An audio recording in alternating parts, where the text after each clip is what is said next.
કૃષિ મંત્રી જીતુભાઈ વાઘાણીની મહત્વપૂર્ણ જાહેરાત। વર્ષ 2026-27માં કૃષિ વિભાગના 148 ઘટકો હેઠળ સહાય મેળવવા ખેડૂતો માટે આઈ ખેડૂત પોર્ટલ 27 માર્ચથી 1 મહિના માટે ખુલ્લું મુકાયું છે।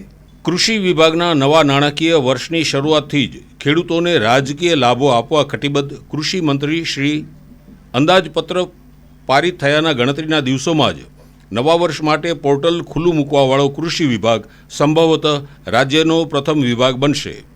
ખેતીવાડી ખાતાના 42, બાગાયત ખાતાના 94 અને પશુપાલન ખાતાના 12 ઘટકો માટે ખેડૂતો અરજી કરી શકશે। ગુજરાતના ખેડૂતોની આવક બમણી કરવા અને ખેતીને આધુનિક બનાવવાના મક્કમ નિર્ધાર સાથે મુખ્યમંત્રી શ્રી ભૂપેન્દ્રભાઈ પટેલના નેતૃત્વમાં રાજ્ય સરકાર સતત પ્રયાસો કરી રહી છે। આ દિશામાં કરાયેલા વધુ એક મહત્વપૂર્ણ નિર્ણય અંગે માહિતી આપતા કૃષિ અને પશુપાલન મંત્રી શ્રી જીતુભાઈ વાઘાણીએ જણાવ્યું હતું કે રાજ્યના ખેડૂત અને પશુપાલક મિત્રો વિવિધ કૃષિ અને પશુપાલનલક્ષી સહાય યોજનાઓનો લાભ લઈ શકે તે માટે 27મી માર્ચથી 1 મહિના સુધી એટલે કે તારીખ 26 એપ્રિલ 2000 સુધી આઈ ખેડૂત પોર્ટલ ઓનલાઈન અરજીઓ માટે ખુલ્લું મૂકવામાં આવશે।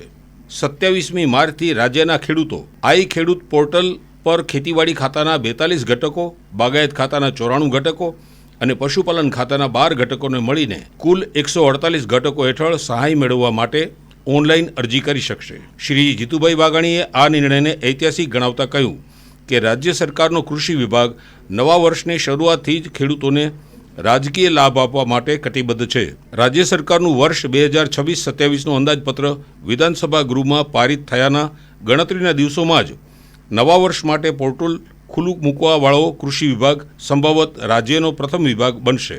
મુખ્યમંત્રીએ કહ્યું હતું કે અરજી પ્રક્રિયા પૂર્ણ થયાની કે છેલ્લી તારીખની રાહ જોયા વિના જેમ જેમ અરજીઓ આવશે અને તેની ચકાસણી પૂર્ણ થશે તેમ પાત્રતા ધરાવતા ખેડૂતોને તુરંત સબસિડી અને સહાય મળે તેવી વ્યવસ્થા ગોઠવવામાં આવશે, જેથી ખેડૂતોને ઝડપથી યોજનાકીય લાભ મળી શકે।